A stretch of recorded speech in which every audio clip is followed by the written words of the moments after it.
Hello, good evening, and welcome to the Friday forecast with the LFC Daytrippers.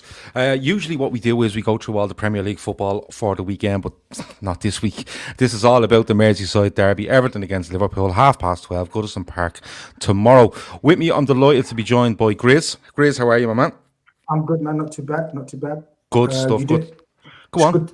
It's good. You got my WhatsApp about wearing the same top and trying to impress the ladies tonight. Yeah, Thanks for that. and the thing is, I never wear a jumper of any sort, or any sort of garment above a t-shirt. But I don't know why it's getting colder, and I just stuck it on. But I'm delighted that we matched tonight, and you're just a bit more tan than me. But look, I get out in the sun at some stage. Lizzi Doyle from the Anfield Wrap has joined us. Lizzi, how are you? I'm good. Thank you very much. All things considered.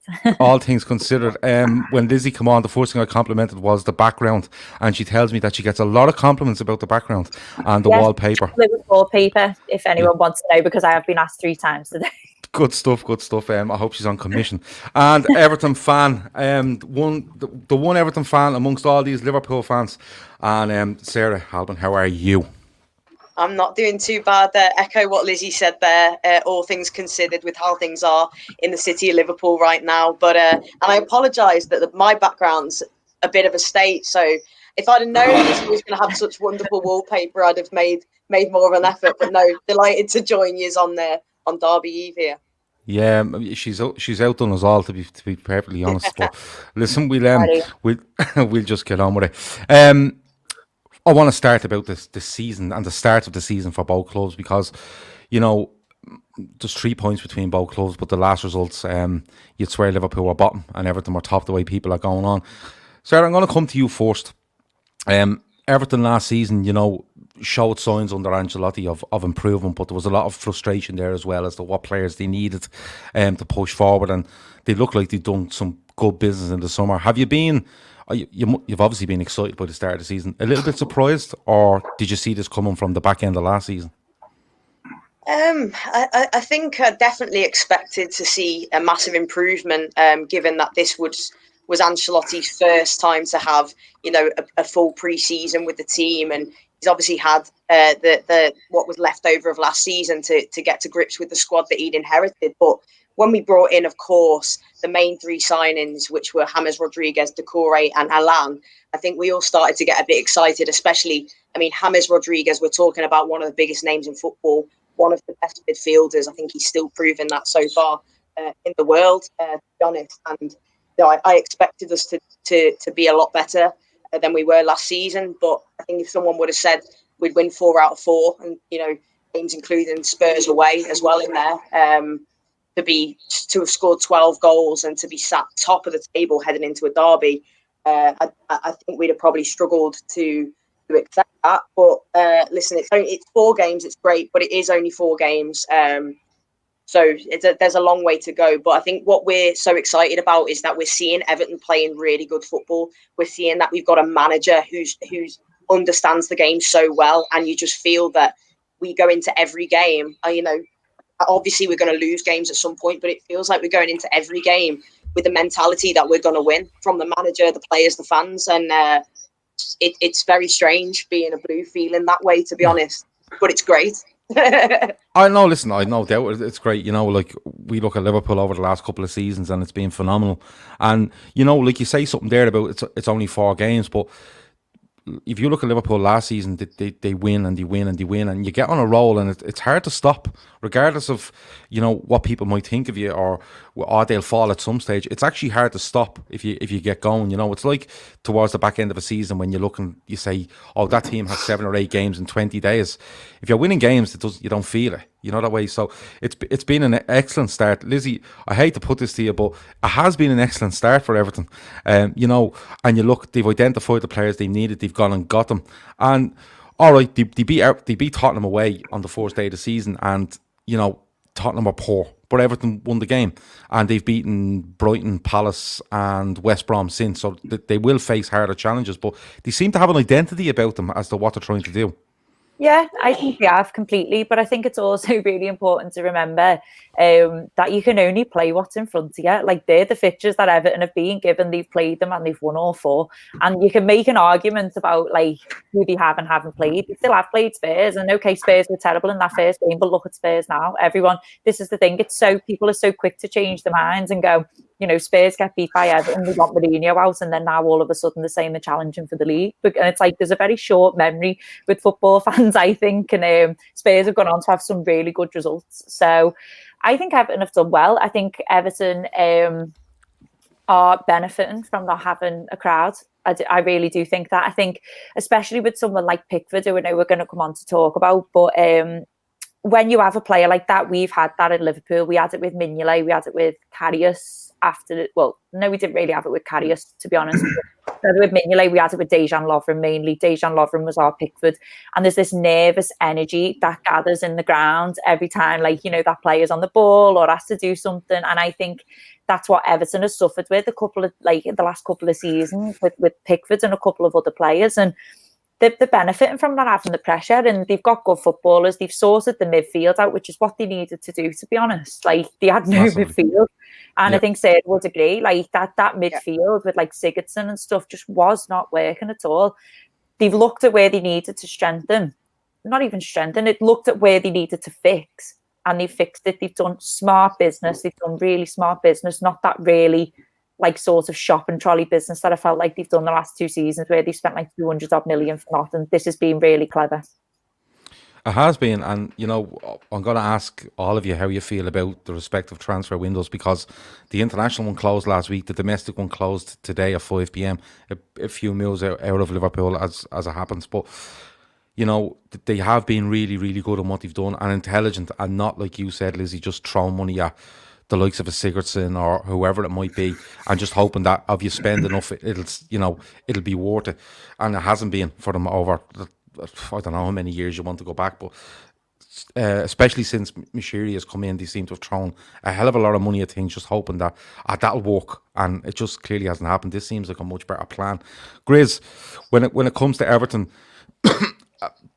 as Lizzie and Sarah say there, you can only play what's in front of you, and they have done, and they caught Tottenham on a good day. Lizzie's right, Tottenham have vastly improved since then. But having said that, you know, Everton will go through a stage of the season where they're in poor form and they happen to meet the bigger side. So, it swings and roundabouts at times. But what have you made of them? What have you made of them in the first four? It's what great managers do. It's what great managers do. And Carlo Ancelotti is probably in the top 10 of all time. And you can definitely see the effects of having such a great coach on this Everton team. I mean, obviously Sarah will know more, but you can definitely see an absolute methodology of playing. You talk about sort of, we often take the mick out of Man United and Ole and Lampard and Chelsea, and they've been there far longer, if I'm not mistaken. I think Lampard's actually probably around this. Lampard's not been there longer than Carlo, but you can see Carlo in the short time he's been there. He's identified exactly what the weaknesses were. Not that they weren't glaringly obvious. Central midfield was obvious. Like, they had Tom Davis, Sigurdsson playing in them. If I'm not mistaken, was that your midfield? And then Gomez in and out. I mean, not much running power, not much physicality in there. It's a total different engine room now. They've bought cleverly, astutely. I think Decore has gone under the radar. Everyone's talking about James Rodriguez. Everyone's talking about Alan. Of course, James Rodriguez, Alan wouldn't be there if it wasn't for Carlo Ancelotti, the name. I mean, that's, we found out as Liverpool fans, Klopp has that pull. Ancelotti definitely has that pull. But Decore is not your glamorous big name signing that's there for Carlo Ancelotti as such, but he's there to sort of step up in his career. And I think the Decore signing for me is probably going to turn out to be one of the best pieces of business. They've also signed, talking about the the transfer window still being open for domestic. Ben Godfrey from Norwich, did that go through? Yeah, we've got Godfrey. An absolutely brilliant young player as well, potential to grow. So they've identified exactly what they needed, and they've gone out and get it without the maximum, with that sort of minimum of fuss, really, to be honest with you. James Rodriguez was sort of rumored to sort of, is he coming? Is he not? But it's one of those once Ancelotti calls you, you have to go and play for the Don. You ain't got no choice otherwise, have you really? Yeah, I think he has some sort of hold on people where he goes, "You're playing for me," and they just say okay, and it's fair enough because you can't refuse. Well, listen, but that's why Everton have done this. They brought in Ancelotti to, not only be an absolutely amazing manager, but to be somebody to, no offense to Roberto Martinez or anybody else that's been manager of Everton, Ronald Koeman, but. They're not going to have the pull of a Carlo Ancelotti. So if a player has a doubt over, will I go there, will I not? Ronald Koeman's okay, but I'm not too sure. Whereas that Ancelotti turns around and goes, listen, I'm going to do this, this and this. You believe him, because his track record tells you that he is going to do it. I still find it criminal that Chelsea got rid of him. I really, really do, because I still think that Chelsea side, 10, 11, I think it was probably up there in the top 3 Premier League teams you've ever seen. They were that good, and he was so good at what he done. It was criminal what he done. But they've been very good. Ancelotti is a huge part of that, and we'll get into the transfers in a little bit more detail. But listen, we're going to have to suck this up. So, Lizzie, I'm going to come to you first. Liverpool are 3 from 4, and the big standout one, of course, is Villa Park. Nearly 2 weeks ago. Did that happen? Was that not a dream? No, it did happen. It did happen. The same way Batman's flying around the Liver buildings, this did happen. But I have to be honest. Liverpool, in my honest opinion, they beat Leeds and they were okay. I thought they were excellent against Chelsea, 10 men or not. I thought they were excellent against Arsenal, and then Villa Park happened, and a couple of factors, I'm going to be honest with you. It's a freak game for me, though, because everything Villa hit, it hits somebody and goes in. It was one of those. We didn't do ourselves any favours, Lizzie, but one thing I always say about this side is that they are brilliant at reacting to bad situations. They are amazing at it. I don't think there's anyone better in the world at it. What have you made of our start? And do you see that as that Villa Park defeat as turning Klopp being probably able to turn that into some sort of positive and some sort of motivation to players as the weeks and months go on, I suppose? Yeah, I know this sounds ridiculous, but I feel like they probably would have wanted to have got beat 7-2 than 2-1. Because I think it's so much easier to highlight and pick up points and say, you ain't good at this.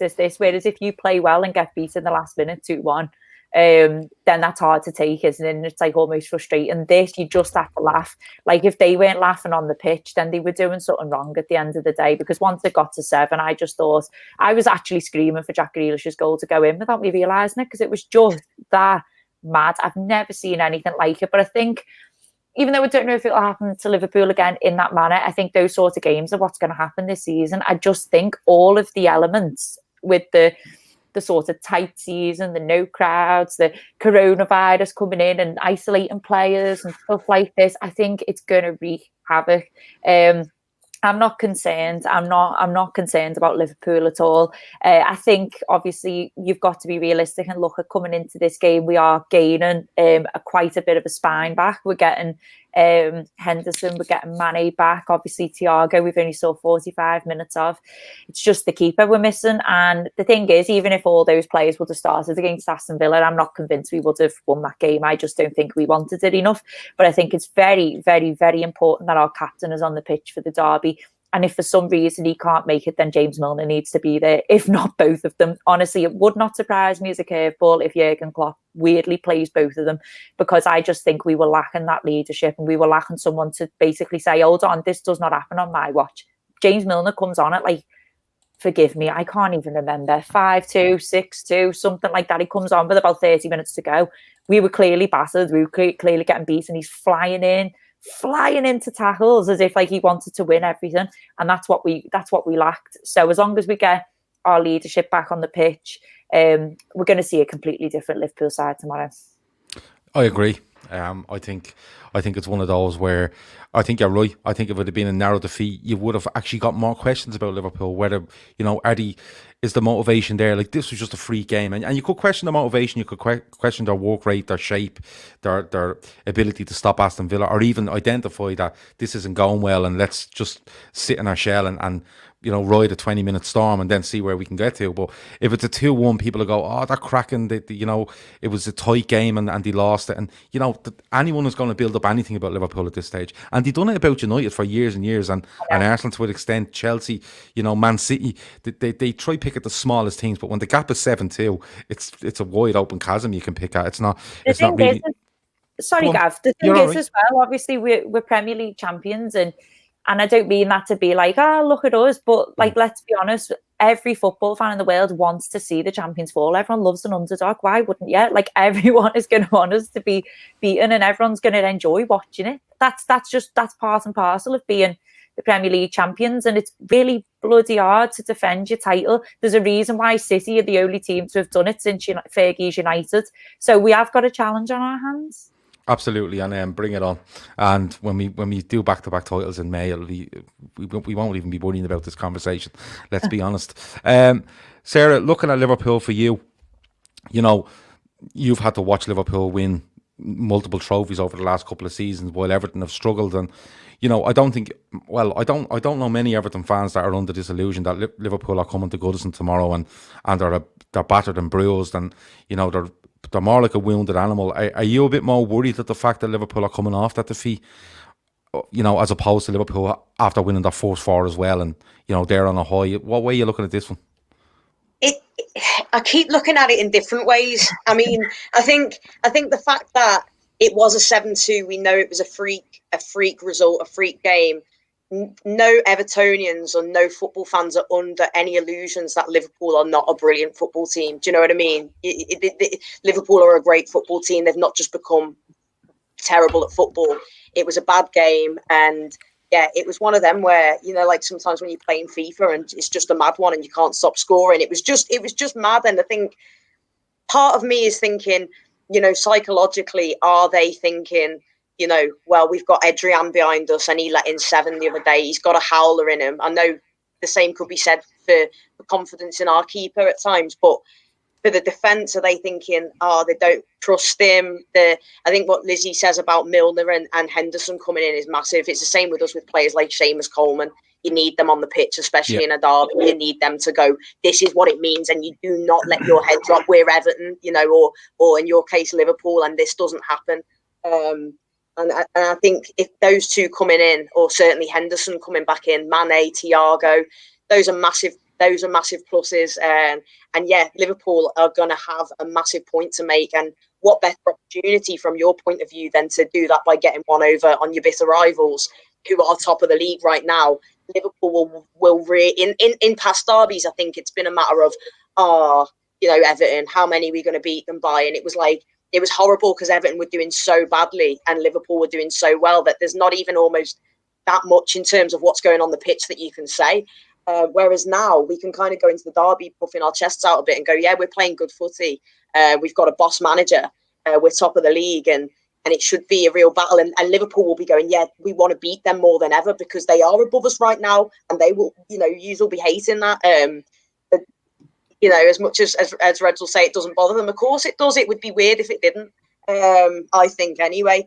So, I think from a Liverpool point of view, Everton are there to really be shot at, and they take huge satisfaction in stopping our 100% record tomorrow. But equally, Everton have got to go. Players like Calvert-Lewin, Richarlison, James Rodriguez, who go, these lot conceded 7 2 weeks ago. We've scored 12. Let's have a go. Let's get as many shots on Adrian's goal as possible. So by no means do I think Liverpool are gonna come as a wounded animal and be like, we're what's happened to us. I think they're gonna come out and go, right, let's put this right. But I also think that the mentality of the manager, who's a proven winner, players like James who's proven winners, I think that might be the difference now in Everton kind of shitting themselves as we do in derbies and going, let's have this, let's beat these. It's been 10 years. That's not good enough. We need a win. You do need a win, and so do we. And the derbies have been poor. Goodison in particular over the last couple of years. I think the last 3 have been 0-0 draws. There's been circumstances around them. More so on Liverpool's side because of European Cups and different things. So, that's kind of led to it as well. But it's going to be a cracking game tomorrow, I think. Grizz, Liverpool, 3 wins from 4. Villa stuff stands out. We've got all that, but for you, there's no doubt about the motivation going into this tomorrow. I know it's a derby, but there's no doubt about the motivation going into this tomorrow. It's putting that wrong right, isn't it? Tomorrow. It's difficult. It's difficult to ever doubt the motivation of this team under Klopp.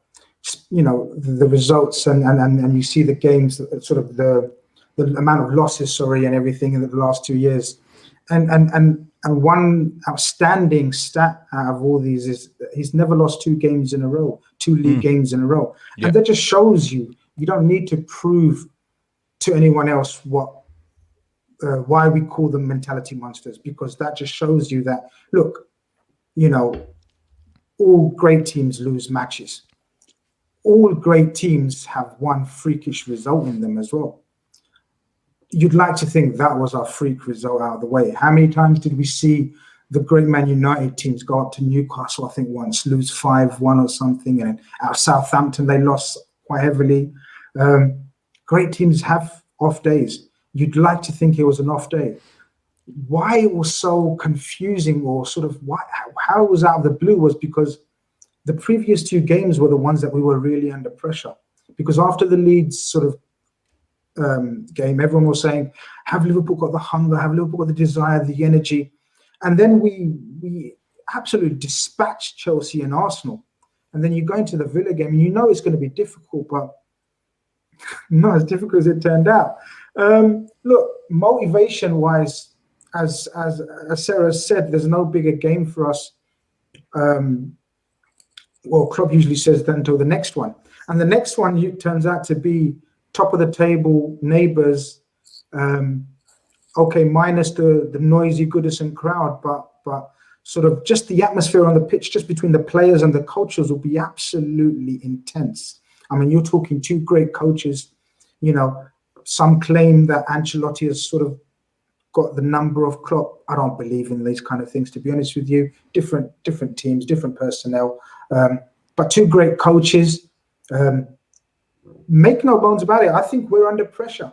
You know, we're under pressure, but we're not under pressure in terms of winner takes all type thing. We're under pressure to prove that we're still motivated. We're still the top dogs. We're still the champions of the Premier League. So I think that kind of pressure, and as you know, Lizzie said, that kind of pressure comes with the territory. That kind of comes with the territory of being champions and being such a great team. You have to be motivated. You have to be performing at your optimum or near your optimum at all times. Otherwise, shit like Villa happens. So look, in terms of motivation and focused, I think we'll be bang on it, which spells danger for Everton, if you ask me. Oh, I'm looking forward to predictions later. If you go 2-2 in this one, Grizz, I will be having words with you, because that's your stock answer for most weeks. You're right, the motivation will be there. I think the biggest you talk about pressure as well. I think the biggest pressure is going to be on Liverpool's pressure is going to be on themselves, you know, to show people what they're about, because there's no doubt no professional footballer walks away from 7-2, regardless of how freak it was.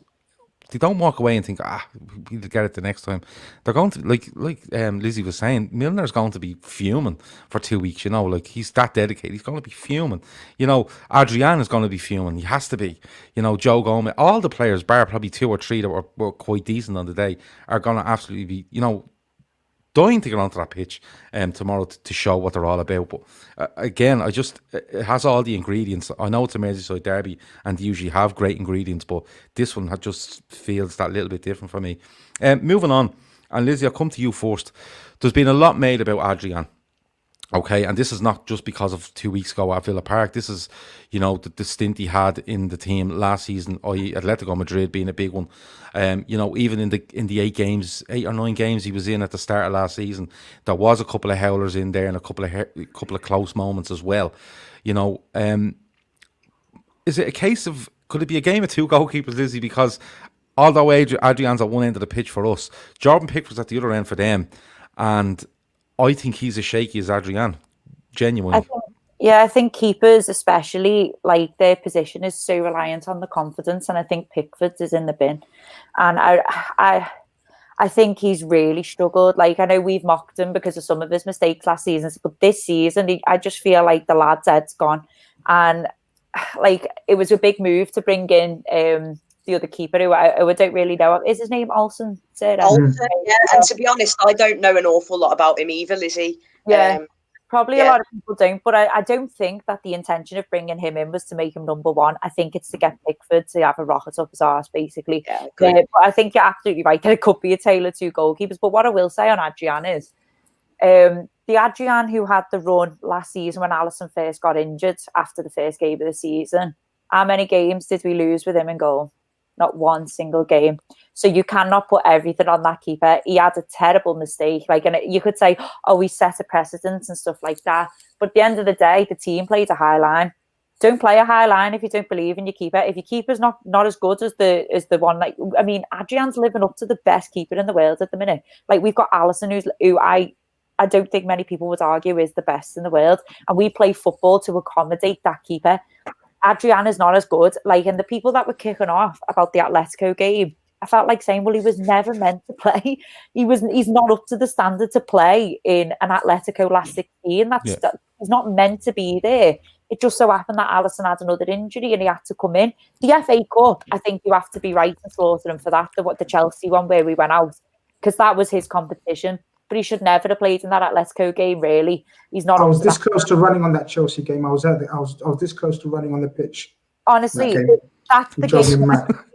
Why are you laughing? I'm serious. Honestly, it's the one which people need to be angry about, not the Atletico one, as much as it's frustrating, because it was his mistake. But I'm just saying, I think the team need to adapt for Adrian. I think they need to realise, the only thing he is to do is to save the ball. And he had a couple of decent one-on-ones against Villa after the Howler. Obviously, he has about, I can't even remember, 3 deflected goals, 4? I can't remember. I'm not trying to pass the buck. I promise you I'm not. But I think the problem was with our team and the lack of pressure. If you're playing a high line, press the ball. That is not on Adrian. That's on the other 10 players that were on the pitch. So I think they need to change tack, and they need to know that they just need to rely on him to literally save shots. They play all the football. They dictate the play. All he does is save shots. He's not trying to do fancy kickouts under pressure and all that shit. I couldn't agree with you more, because he makes a massive mistake at Villa, and we didn't lose a game at the start of last season with him in goal, but he has that issue with Danny Ings where he kicks it off Ings into the net. Southampton, yeah. He's poor for the Leicester goal, Maddison at Anfield, but we didn't lose a game, and that's fine. You win and you lose together. And yeah, he's at fault for the first goal last week, but the other 6, the rest of the team have to take some responsibility. You could say he sets a precedent, but the precedent continues throughout the side for the whole game. So who do you blame more? Do you blame him that's done one, or do you blame the other lads not running around and conceding, or allowing ourselves to concede another 6? The thing about him is, though, and it's always been the same for me, he needs to stop trying to be what he isn't. And he's not Alisson Becker, and he's not even close. He's not in the same stratosphere as Alisson Becker. So, and I agree with you on the high line, but I don't think Liverpool will adapt themselves that much to it.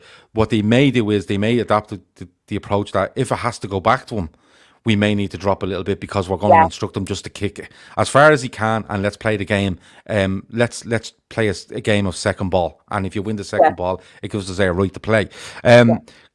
I'm going to leave Grizz to last on Adrian, because I know he upsets him extremely, right? So I'm going to leave Grizz to last. Relax, Grizz, because you shocked me by saying you nearly ran on the Stamford Bridge pitch after Adrian in an FA Cup game.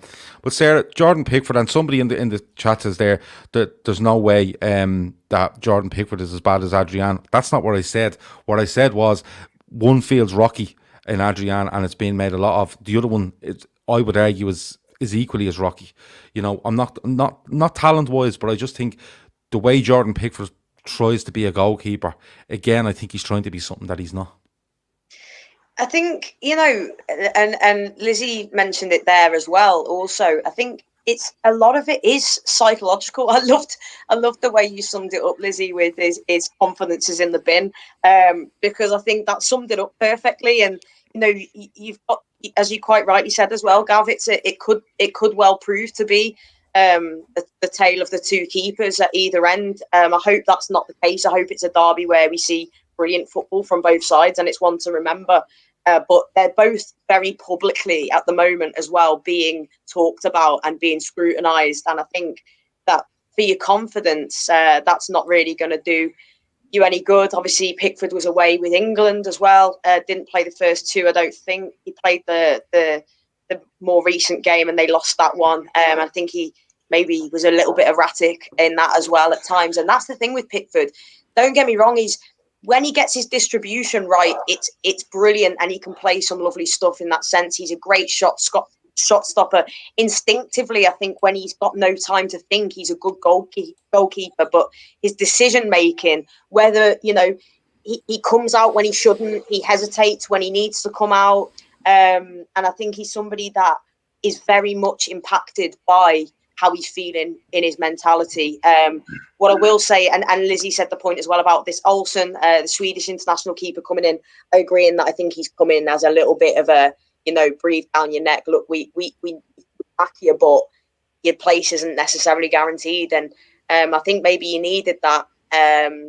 He's a young lad as well. Keepers get better with age. And if Carlo Ancelotti is going to come out and say, I back you, then that's good enough for me. What happens in the summer, we'll have to wait and see. But I think for now, Carlo's put his trust in Pickford. And the game at Spurs, we win 1-0, and Pickford makes 2 massive saves in that game. When he first came, he was our player of the season, and he was brilliant. Something's happened there. Something's changed in his psyche, I think, since the World Cup. Might do him good to come out of the team at some point, but I just hope he goes into tomorrow confident and tries to use it to his advantage to, maybe silence a few critics. But I hope it goes that way. But you fear with players that suffer with mentality sometimes is that it goes the other way and it gets in their head in the wrong ways. So I hope he has a big performance in goal for Everton tomorrow, because he needs one. And he's got it in him to do that. But yeah, I think there'll be eyes on both Adrian and Pickford tomorrow. There will be. There absolutely will be. Grizz, there was pictures of Alisson in training during the week, and I know that got your hopes up a lot. And then it was, he's not playing on Saturday, so it's Adrian in goal, and it's your worst nightmare because you haven't liked Adrian in a long, long time, and since he joined. And the revelation that you've attempted to jump on the Stamford Bridge pitch will live in me for a long, long time. I mean, that was the worst it got. I'll have to stress that. The worst it got was you thought about jumping on the pitch? Yeah, or... I mean, I would never do that. Come on, let's get it out there before sort of. I'm a little bit upset you There's didn't. images all over social media of me trying to jump on the pitch at Stamford Bridge. Trying to jump that 3-foot wall around Stamford Bridge. But, Grizz, he's playing tomorrow. First of all, how nervous are you over this, whether it's rational or not? And what does he need to do? What does he need to do? Now, the obvious is just don't let in any goals, but or any shots. But what does he need to do to, I don't know, settle himself in the game? Or does he just really, like Lizzie said, just stop shots and go back to basics? Is that what he needs to do? Yeah, Lizzie did touch upon it. It's look, even though I'm probably his worst fan, biggest critic, it's not solely his fault what happened at Aston Villa, and people are sort of going OTT with the singling him out in the Villa performance. There was equally as bad performances as Adrian in the Villa game. But you talk about another 7 of them, I would say. Yeah, easily. But the thing is, look, you asked me how nervous it make me as a fan just watching, right? We need to ask the players how nervous he makes the players, because that's what's crucial at the moment. It seems when the defense in front of him aren't playing their normal game. Do you remember me and you had a massive row about Robertson shouldn't have passed that ball back? And I said, well, that's his game. Robertson's so used to playing that back, it's second nature to him. Well, they will have to do something, because they will have to change tactics. They will have to adjust their game slightly. Now, I don't mean sort of totally change the way we play and not play from the back and just hoof it every time, but sort of pick and choose percentages. All I would want, and the majority of the Liverpool fan base is sort of, Lizzie was talking about saving shots. We don't even expect him to be saving loads of shots against Everton, to be honest with you. As long as the players in front of him sort of adapt accordingly, and he avoids making errors that lead to chances created, because that will bring upon more nervousness. I definitely think no crowd will help him there, because can you imagine the crowd at Everton getting on his back? Even though I don't think, even though I think it will help Everton in terms of playing the tight defensive game that I still anticipate they will play against us, because the Everton crowd would be baying for blood, go and attack. But Ancelotti won't do that. But look, with Adrian, I've said it since the last game. It's like a broken record. He brings nervousness to the whole team. Both keepers are usually very confident as characters, as personalities, though. That's the thing. They're very full of themselves, very confident, but it seems both of their confidence is shot. This may help Adrian in terms of keeping it really basic. So, for me, I would want him to keep it as basic as possible. Don't try to be, as you said, something that you're not. Just, and the defenders will have to sort of adjust in terms of the communication has got to be spot on. Obviously, the methods of communicating would be different from Alisson. Decision-making is absolute key for goalkeepers. You can be brilliant shot stoppers as Pickford is, and Adrian's not bad. He is a bad shot stopper. You can't bring yourself to compliment him, can't you? No, I can't. It's amazing. He's a good penalty. Okay, he saves penalties. He's good at saving penalties. He saved 2 penalties in 15. Grizz, So, can I just ask you, like, in terms of the two keepers, especially with Adrian, do you not think the slight difference with Adrian is, okay, let's just take his ability out of it. But that game, the 7-2 game, right, he has a howler at the start. Most keepers will crumble. Do you not think that Adrian's quite good? We, again, take away the ability, but in terms of his mindset, I think that's why I think he switches and goes, made a mistake, carries on, and it sort of forgets about the mistake. Yeah, okay, might go make it second or third. I was just going to say, see, it worked too. And at the moment, it works the negative way for Adrian, because he's such a poor keeper. Even though he's got the confidence of an elite keeper, he's got the mindset. Okay, there's your praise, Gav. He's got the mindset of an elite sportsman. I absolutely give him that. The confidence. No, it is. The confidence, the mindset is absolutely spot on. But we've got to remember, this keeper, no club, I found out no club has actually paid any cash for this keeper. Did you know this, guys? There's no money being exchanged for this keeper. No one's ever bought him. He was. Yeah, but that's beside the point.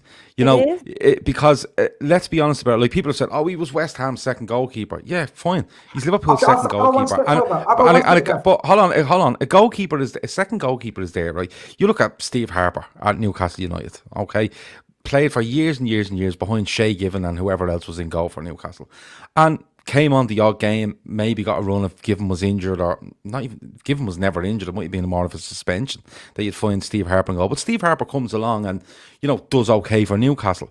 You have to lower your expectations when you're going from Alisson to Adrian, and you can't lower your expectations and then hold them to a standard of a certain type as well. Now, don't get me wrong, he's made mistakes, but I go back to it, Grizz. The biggest thing for me is that he tries to overcomplicate what he's doing, or he tries to mimic what the number one goalkeeper does. To what ability he can do that, I don't know.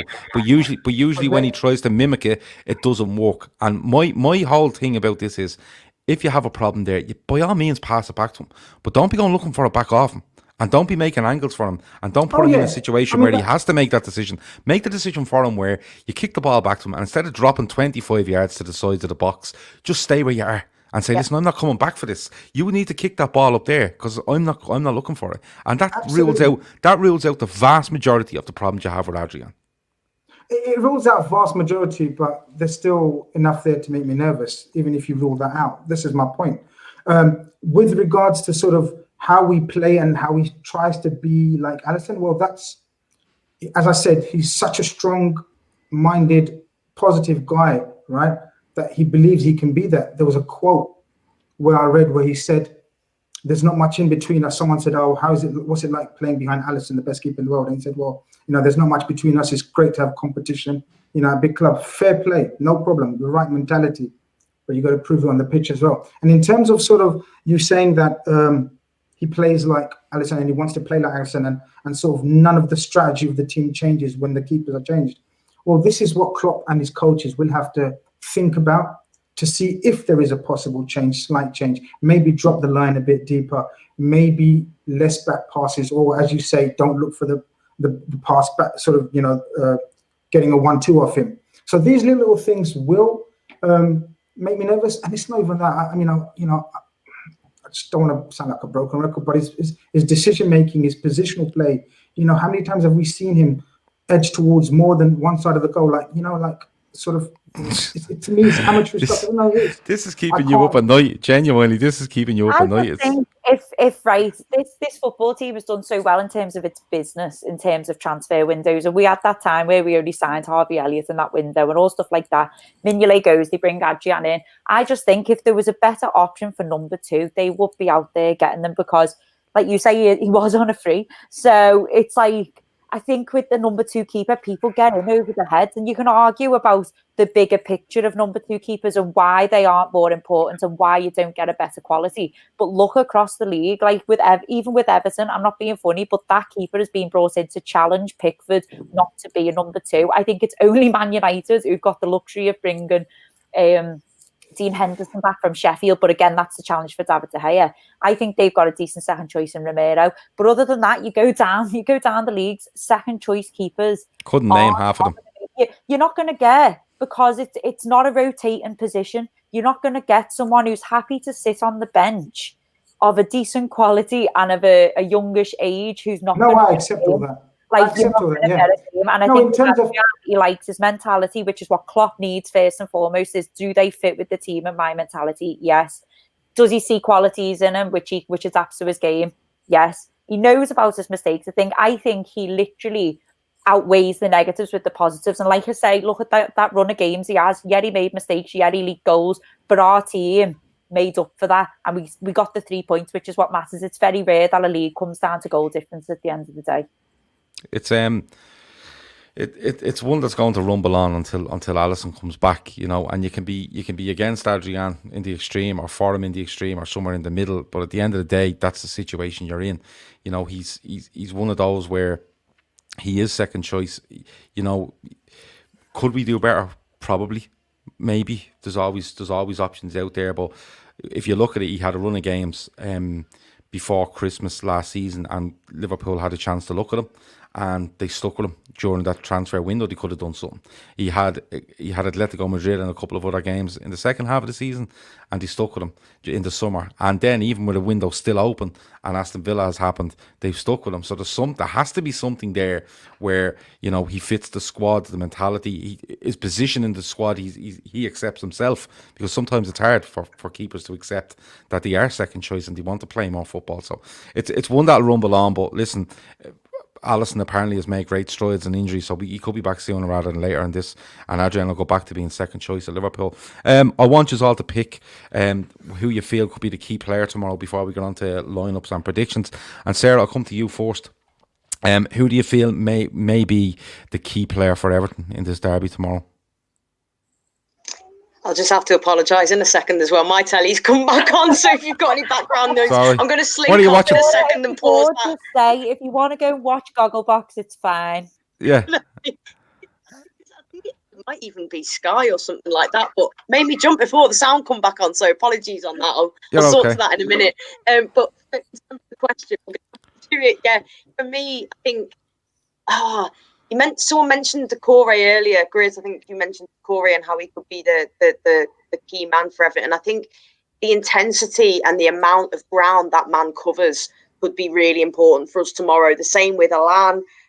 Calvert-Lewin is obviously scoring for fun, and Richarlison as well. But if I had to pick a key man, I think it's got to be James Rodriguez for me. I know he is the one that everyone talks about, but my God, I've never seen such an incredible footballer in the flesh. I was lucky enough to be at the West Brom game. I was able to watch him. And the amount of time and space that man can create on the ball with a simple touch, the passes he can find so effortlessly, the left foot on him, you feel like he's going to make goals happen or score goals in every game. And he's just proven to be, it's still mad to me that he's an Everton player. Still mad seeing him in an Everton shirt. And I think if he can have a good game tomorrow, no doubt Liverpool are going to target him and try and keep him as quiet as possible. But he's that good that he's hard to do that to. And if he's up for it tomorrow and he's on his game, I think he could be cause real problems for Liverpool tomorrow. He could. He's a very, very good player. There's no doubt about it. The thing I would look for is, did he play him centrally or did he play him wide? Because if he plays wide, he's going to have to chase Andy Robertson all day. Or don't chase him, and you put yourself in serious danger. They could do something where they sit him on Fabinho and just let him hover around, because as we know, James Rodriguez does not sprint, which is an amazing stat that came out the first couple of weeks of the season. But he's a fair shout. He started his Everton career really, really well. I'll just be interested to see where he plays tomorrow because of Liverpool's outlook as regards to their fullbacks and how much they get up and down. And is your wide player going to commit to doing that, and helping, whether it be Seamus Coleman or whatever it might be. But listen, he's been on great form and he's an absolute fair shout to be a key player. Lizzie, for Liverpool, you've mentioned returns for Thiago, potentially Mane, Henderson. Salah's in decent form, Firmino's in decent form for Brazil, so we're hoping to see that. But when you look across the possible team tomorrow or the squad, it could be someone off the bench. Who do you feel will be key for Liverpool? Jordan Henderson. I just honestly, I can't say it enough. I think you really, really, really miss him when he doesn't play, and it is incredible because obviously, us three watching week in, week out, obviously other fans don't. And don't see what he offers to the side in terms of his work rate and his discipline. And he's a brilliant midfielder. He's a very complete midfielder. And I'm going to say it again and sound like a broken record, but he is a leader. And I think when you go into a Merseyside derby, forget who's first and second, you need a captain. And Jordan Henderson's the captain. And he also knows what a derby means at the end of the day. He's from Sunderland. He played in Sunderland, Newcastle derbies. He is going to be key. And the other reason he's going to be key is because naturally an opposition will have to target someone, something, or some area of the pitch. And naturally, that is Trent and that is Gomez. Because if you're looking at it, Van Dijk and Robertson or Gomez and Trent, you're going to go for Gomez and Trent. Now, what Henderson offers on that right-hand side is huge, absolutely huge. And if you look to that Aston Villa game, and I think you said before, Gav, there was 7 other players. I bet you the other 3 were all the left-hand side players, bar Salah. I bet you were thinking of Andy Robertson, Diego Jota, and I think Wijnaldum had a decent first half because the left side worked. Yeah, I had Robertson, Jota, and Salah.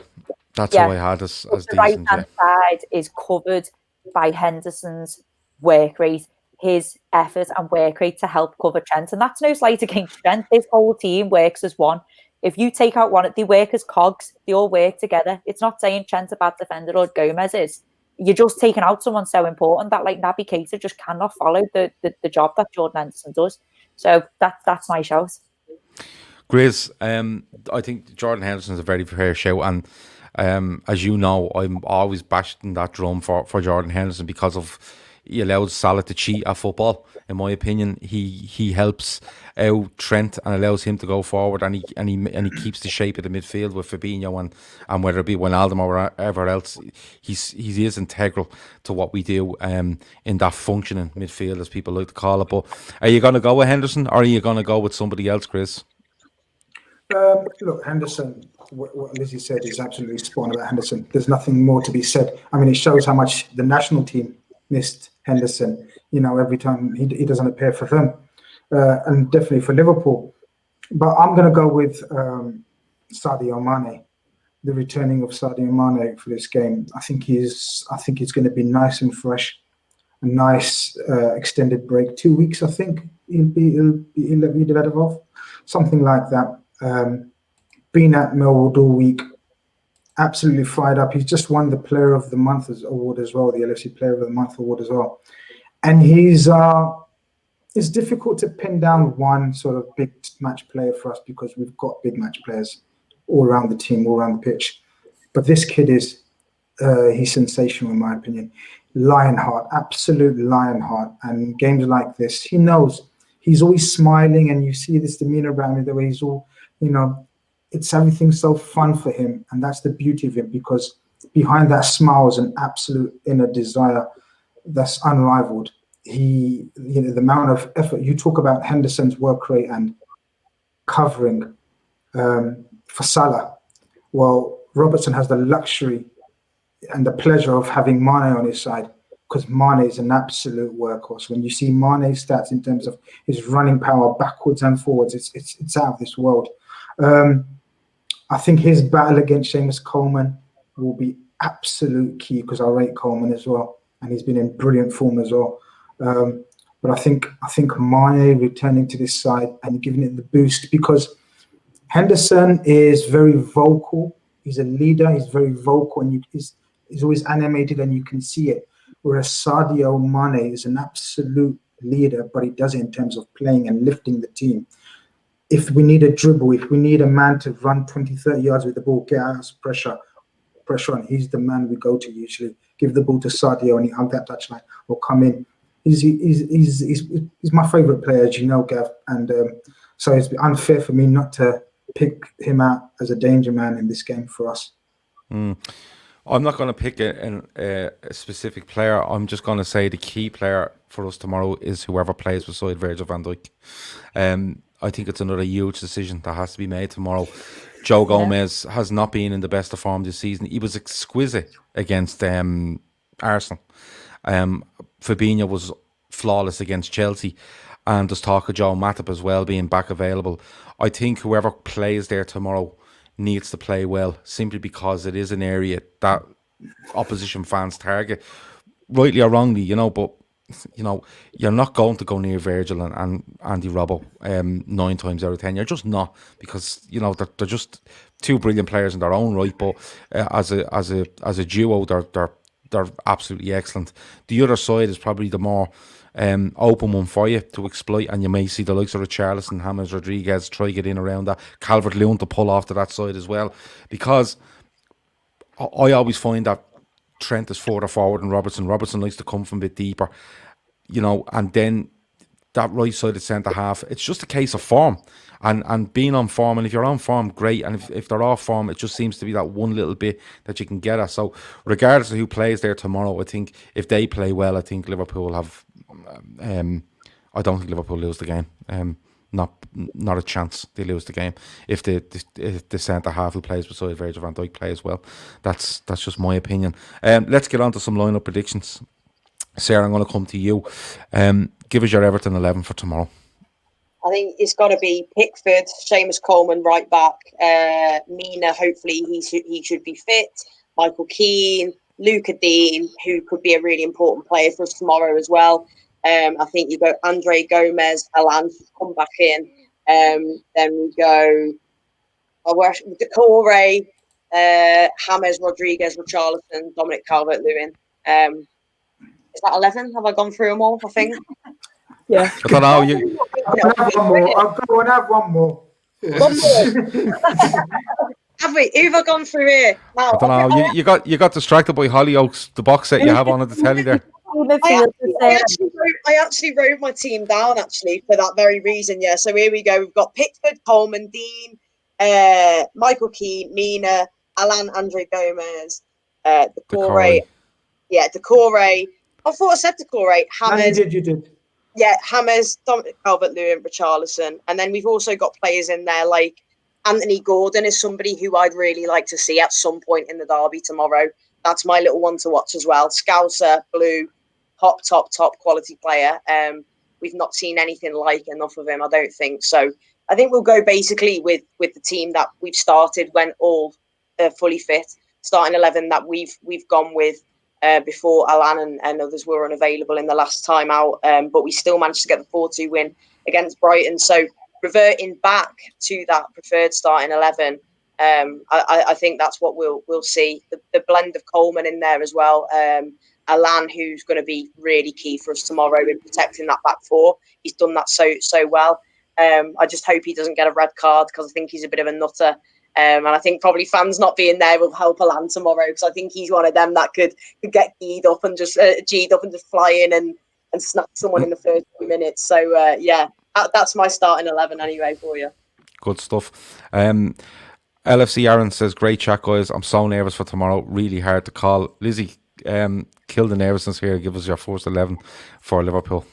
Okay, so I think obviously Adrian, Trent, Robertson. I think Joe Gomez will be a centre-half. I think it will be unfair to pull him. I think it's not the same as Lovren against Spurs. I don't think it's the same sort of feeling. So I think we need to keep him playing because he is a very good footballer. I just think he had a bit of a nightmare. So I'd like to see Gomez. I'd like to see if that works. I could be wrong. Some people would argue for Matip or even Fabinho, but I'm going to stick with Gomez. And then I think your midfield is Fabinho, Henderson. And this is where I'm sticking. I have a really sneaky feeling that James Milner's going to play from the start. I have a feeling he's going to do Henderson and Milner, but I don't know what combination of Henderson, Milner, Gini. Does he go back to old school? Does he go Henderson, Milner, Thiago? I don't know. I think Thiago might come off the bench. So I'm going to go.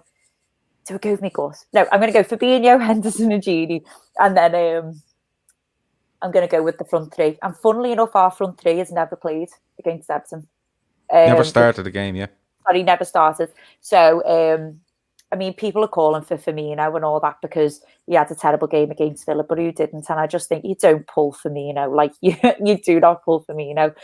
So I think that's going to be our strongest 11, bar Alisson with Thiago off the bench. But don't be surprised. Do not be surprised at a Henderson Milner midfield. Genie 20 says Adrian, Trent, Gomez, VVD, Robbo, Fabinho, Henderson, Genie, Salah, Firmino, Mane. Grizz, is your lineup similar to that? Because when we come to games like this, Klopp is known to throw a curveball in, and it could be a curveball along the lines of, I'm playing Fabinho centre back, I'm going to play Henderson into 6, and I'm going to play Wijnaldum and Curtis Jones. He could do, he's done this before, and especially with Firmino's form and being away with Brazil, he could do a Jota. If this was at Anfield, for sure he'd bring out the under-23s. Look at last season, 5-2 last season. Yeah. He brings in the likes of Shaqiri and he brings back Wilson from loan, just for the Everton at home. But when it's at Goodison, he tends to pick a very conservative, a very pragmatic 11. And I totally see where Liz is coming from with that midfield, with the thinking of Milner, with the thinking of Gomez's pace and keep him at the back, keep it as sort of minimal changes as possible. But I don't see Gomez starting. All week I was thinking it's going to be Fabinho at centre-back. But with the scenes and pictures and sort of with Matip training, I think Matip's and Van Dijk's height against Richarlison and Calvert-Lewin will be key. They are, in my opinion, no doubt, the best two in the air aerially at the moment. Calvert-Lewin and Richarlison are absolutely brilliant in the air. They won't run in behind you. They're not express pace like the fella who scored the hat-trick against us, Ollie Watkins. And so this will be a different type of battle, and this is why Matip, I think, will come in. I've changed my mind the last 24 hours. I think Matip will start alongside Virgil van Dijk. The rest will be the same. In midfield, again, on paper, you'd say Fabinho, Thiago, and Henderson in terms of Gini's been away, Naby's out.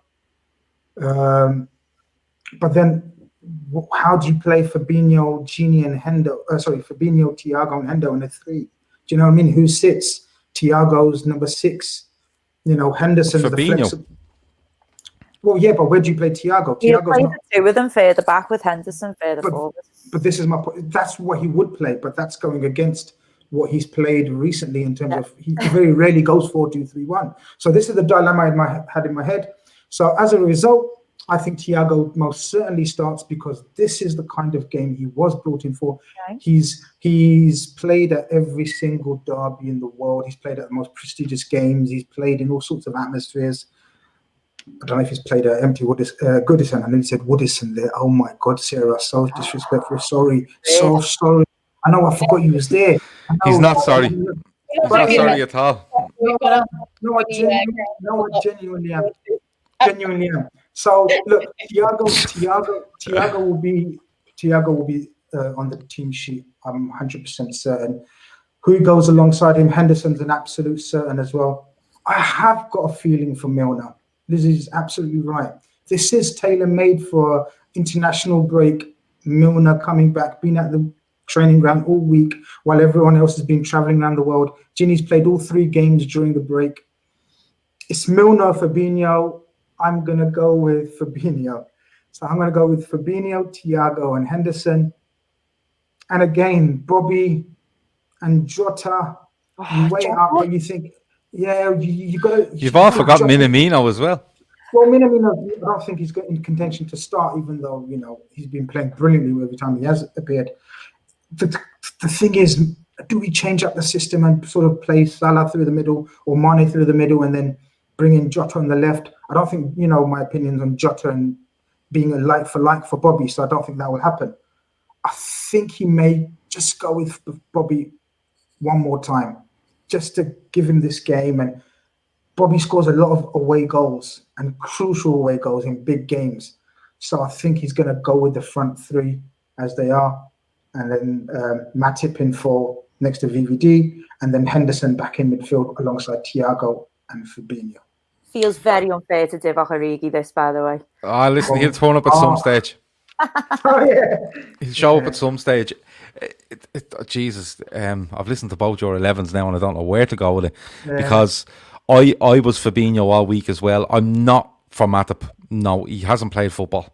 He just hasn't, and it's a derby. It's going to be quick. You have players that are on really good form, and I'd rather Gomez there than Matip, just because he's played football. So I'm going to go Adrian in goal. Sorry, LFC Aaron says Alisson to start. Imagine that happened in the morning. It'd be absolutely amazing, but I don't think so, Aaron. But listen, we can always hope. I'm going to go Adrian in goal, Robbo left back, Trent right back, Virgil van Dijk. I'm actually going to go with Gomez. Simply because I want Fabinho in midfield because of something you just said. Where do you play Thiago? I don't see him changing the system around. I think he'll go with Fabinho. I think he'll go with Henderson. And I think he'll go with Thiago. And Thiago's well able to play in a tree, in any circumstance. But I think with Fabinho looking after, trying to protect the back four, Henderson really looking after what's going on down the right hand side. I think it's a game for Thiago, and a bit like Sarah said earlier, James Rodriguez can find space. Thiago's an absolute master of it and getting out of tight spaces.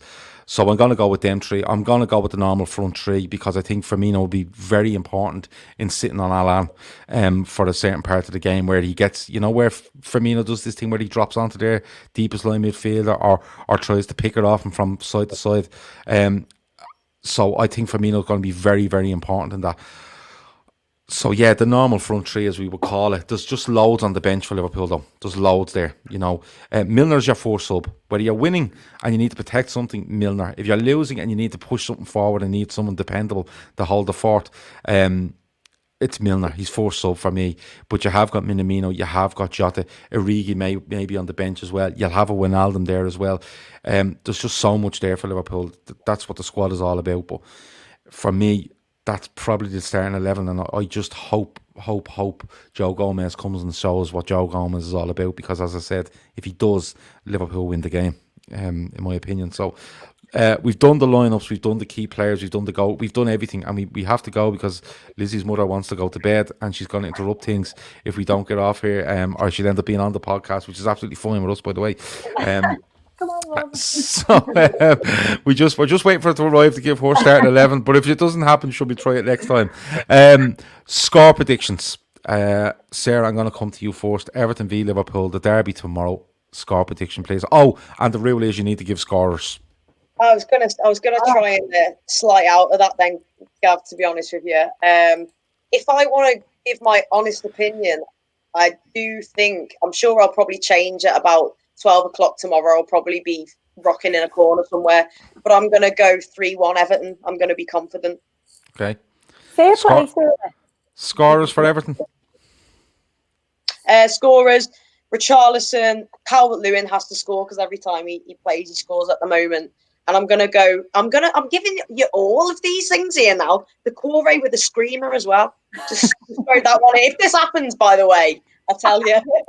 Yeah, I get the feeling Sarah's done a lot of daydreaming today. Where you just stare into the distance and you start thinking, oh, what if that happened? I do it a lot. He's our manager and we've got hammers. I still think I am dreaming, to be honest. That's a fair point as well. Lizzie, score prediction and Liverpool scorers, if any.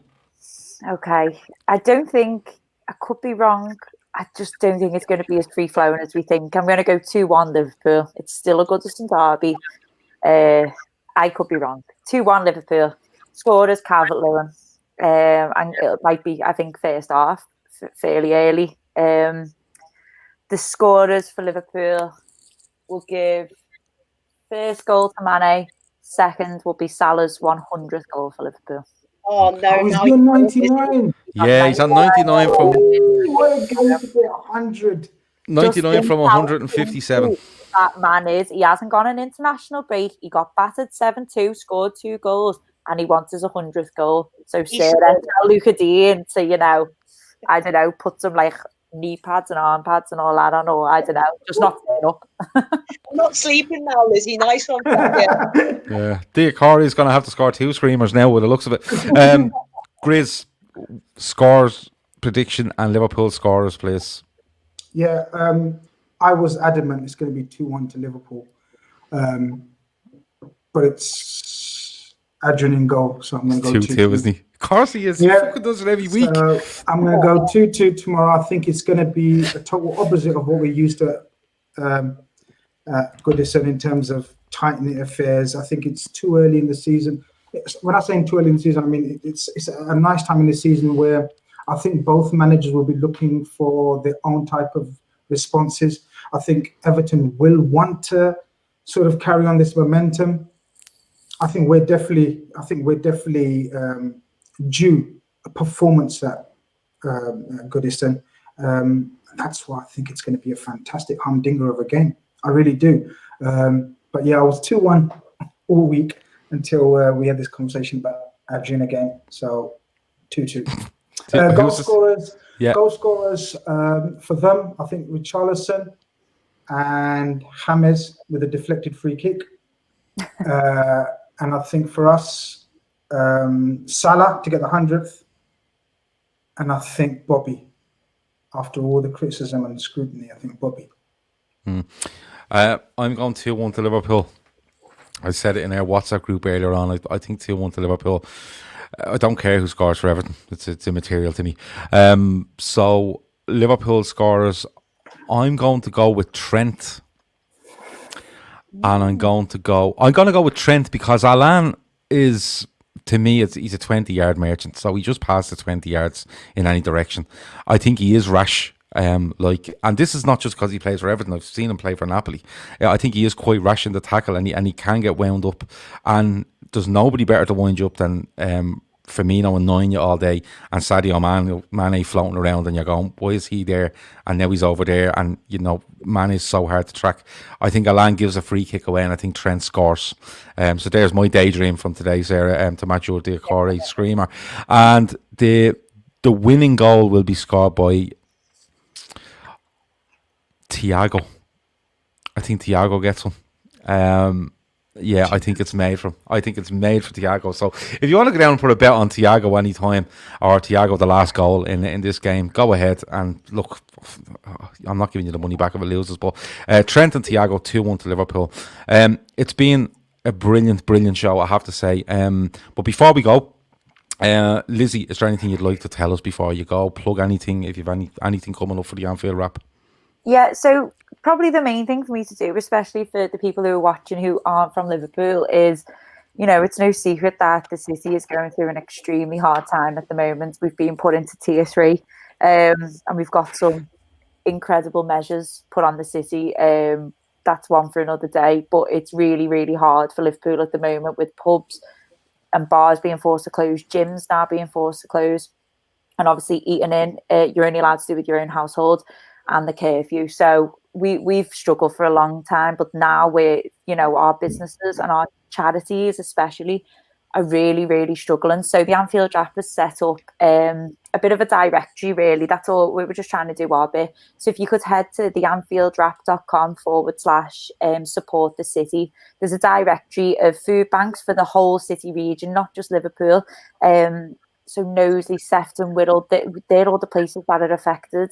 There's a lot of people in poverty right now, and it's only going to get worse. So if you can please spare any money or any food, like go and donate to the food banks. But also on there, We've got charities local charities, mental health charities. So obviously, if you're struggling with your mental health, there's domestic abuse charities to help local women and local people. So if you can donate to them. But then also we've got food and drink. So there's some amazing like wine merchants who deliver to the UK and worldwide, and some food and delis.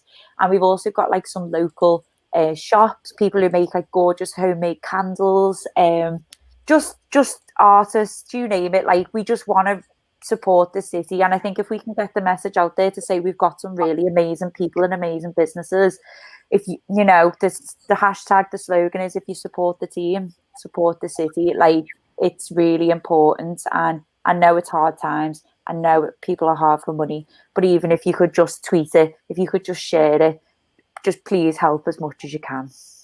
Yeah, absolutely.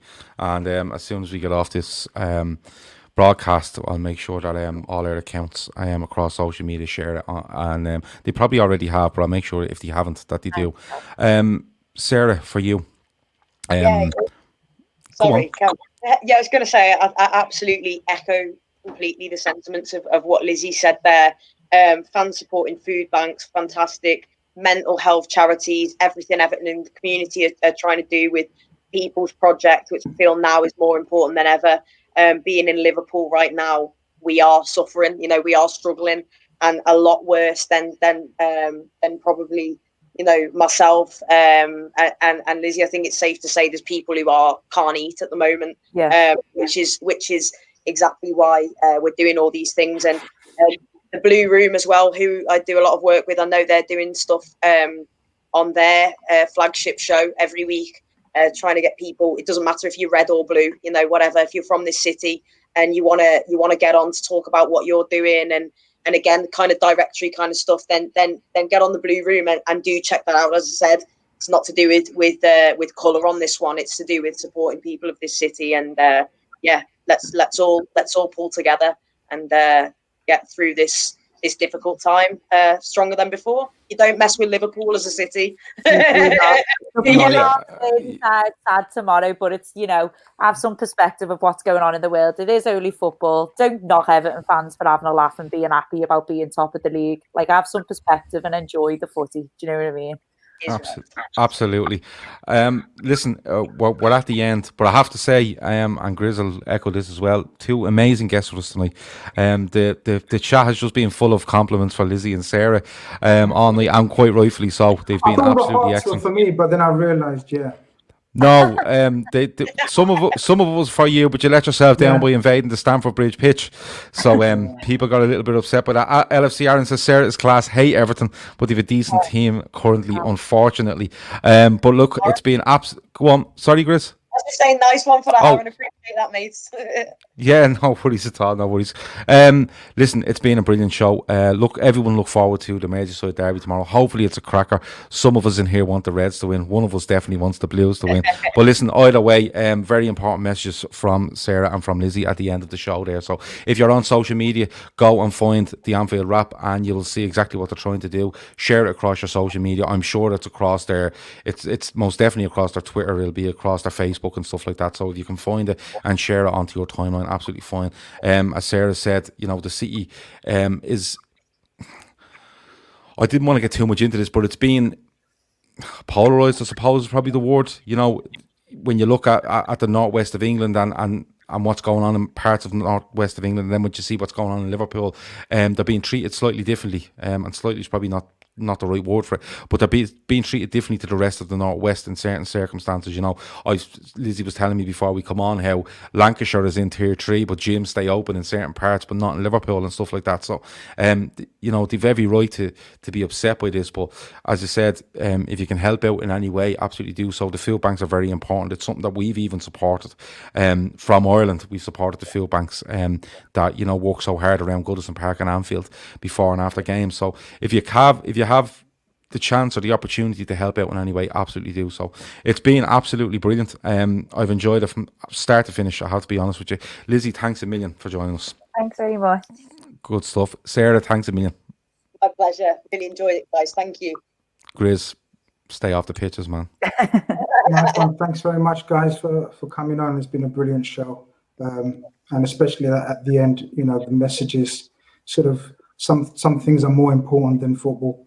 It's a horrible time, especially for the people of Liverpool, and a game like tomorrow is a distraction, and it's a time to sort of just rejoice in the distraction, and may both teams win.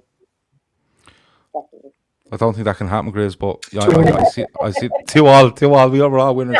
I now I see where you were going with that, Grizz. Absolute genius. That's it. That's been the Friday forecast. Over and out.